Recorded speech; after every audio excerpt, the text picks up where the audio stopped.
Glorieux, qu'il est beau, qu'il est froid, qu'il est balèze, c'est un putain de personnage.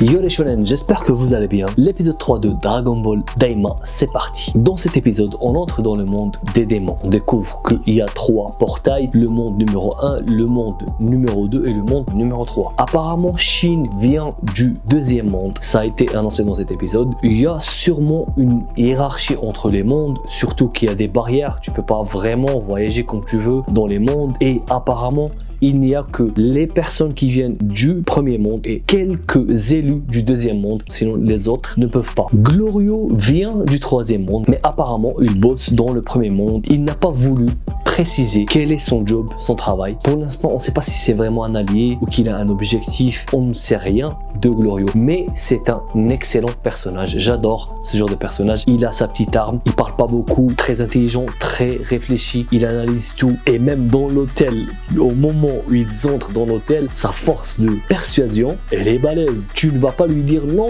je vais pas te faire un prêt bancaire ou un truc du genre. Il va te viser avec son arme et il va te convaincre. Voilà. Il a même l'art de la négociation, les gars. Glorieux. Franchement, j'adore ce personnage. Par rapport à Shin, sa race n'est pas Kaioshin. Dieu de la création n'est pas une race. C'est comme avec Beerus, les dieux de la destruction. Il faut juste atteindre ou avoir un certain niveau de puissance. Comme ils l'ont expliqué dans Dragon Ball Super, à maintes reprises, Whis propose à Goku de devenir le dieu de la destruction ou à Vegeta. Et on a vu ça même dans le tournoi du pouvoir avec Toppo, qui est devenu Akaishin. Donc c'est la même chose avec les Kaioshin. Les Kaioshin, c'est vrai que actuellement, on a vu que la race de Shin. Tous les Kaioshin ressemblent à Shin, Kibito, Zamasu, Gowasu et j'en passe. Mais leur race, c'est des Glin et ils viennent du deuxième monde des démons. Et apparemment, c'est une race de nobles où déjà, quand on voit comment ils s'habillent et tout, c'est vraiment stylé quoi. Tu vois Gohan et Trunks avec les habits des Kaioshin, c'était stylé. Cet outfit de Gohan et de Trunks en mode Kaioshin, elle a vendu beaucoup de figurines. Shin est originaire précisément du deuxième monde des démons et il n'a jamais mis les pieds au troisième monde. Il ne fait pas partie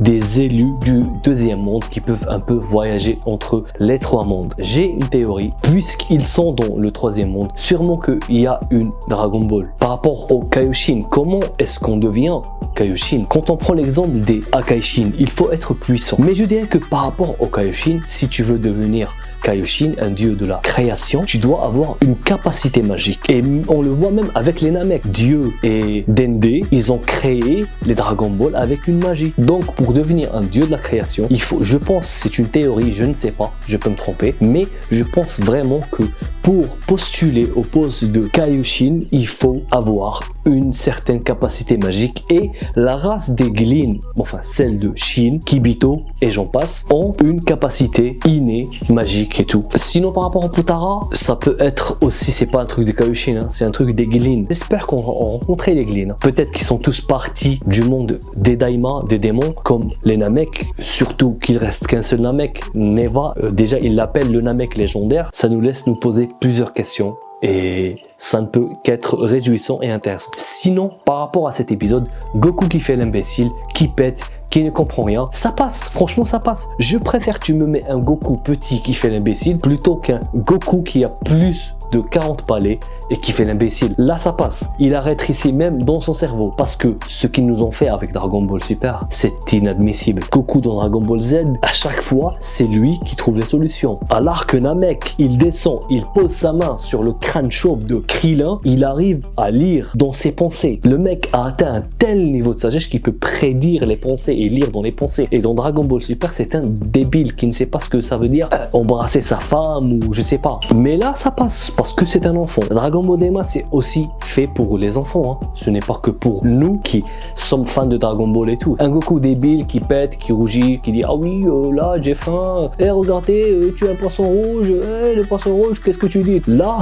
c'est une sorte d'humour qu'il faut accepter. C'est juste comme ça. Pour ma part, ce Goku, avec sa mentalité de débile, elle passe mieux. Donc, on découvre le monde des démons qui ressemble un peu au monde des humains. C'est un peu un désert rocheux avec des volcans qui flottent, qui génèrent des gaz. Ce n'est pas des gaz toxiques, mais des gaz ultra denses. Alors tu peux pas te mouvoir comme tu veux. Et ça, j'ai bien aimé parce que en général dans Dragon Ball, ils disent toujours quand tu changes de planète, il y a une certaine gravité. Si tu es né dans la Terre, que tu vas dans une autre planète et que la gravité est de 500 ou 400, tu peux pas te mouvoir comme tu veux. Mais comme Goku, Vegeta, leur entraînement consiste à augmenter la gravité, donc ça n'altère en rien leur capacité physique. Mais là, c'est une autre chose. C'est le gaz qui est dégagé, qui est ultra dense, donc tu peux pas te mouvoir. Et franchement, il pue quand même, mais il pue moins que l'épée de Goku. On constate aussi que dans le troisième monde des démons, il n'y a que des crapules. C'est un monde de crapules, des mercenaires, des brigands, même le mec de l'hôtel. Tu vas louer une chambre, il te donne le prix x10. Tu vas aller manger un hamburger, ils vont venir chercher des noises et c'est des racistes. C'est des putains de racistes. Ils ont vu que Goku n'avait pas les oreilles pointues. Et toi, t'as pas les oreilles pointues? Allez, viens, on va se battre. C'est des malades. Mais bon, c'est des personnages loufoques. J'aime pas trop ce genre de personnages. J'ai envie de voir des personnages tels que Glorio, Degesu quand même, qui est un personnage assez sombre, stylé, un certain car design, une certaine prestance. J'ai envie de voir ce genre de personnage dans Dragon Ball. J'aurais aimé qu'il nous fasse une petite transition entre ce qui se passe avec Goku. C'est l'arc principal, c'est l'aventure, c'est la quête qu'il faut qu'on suit, ok, mais qui nous mettent aussi Vegeta, Bulma en train de galérer avec son vaisseau, Vegeta qui s'impatiente, qui dit allez Kakarot, tu es parti à ma place, je ne suis pas du genre à rester là les bras croisés. J'aurais aimé voir un peu Muten Roshi essayer de draguer des nanas dehors, une petite transition entre les mondes, voir aussi Goma, Neva et le frère de Shin, la sœur de Shin en train de comploter, la sœur de Shin en train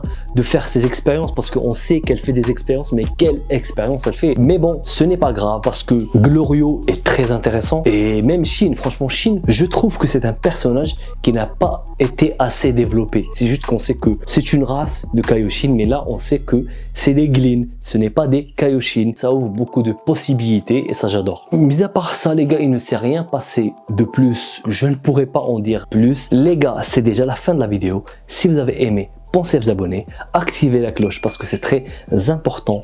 Gros pouce bleu, sur ce les shonen, n'abandonnez jamais, matane. Et ça fait bring bam bam bring bam bam bring bam bam.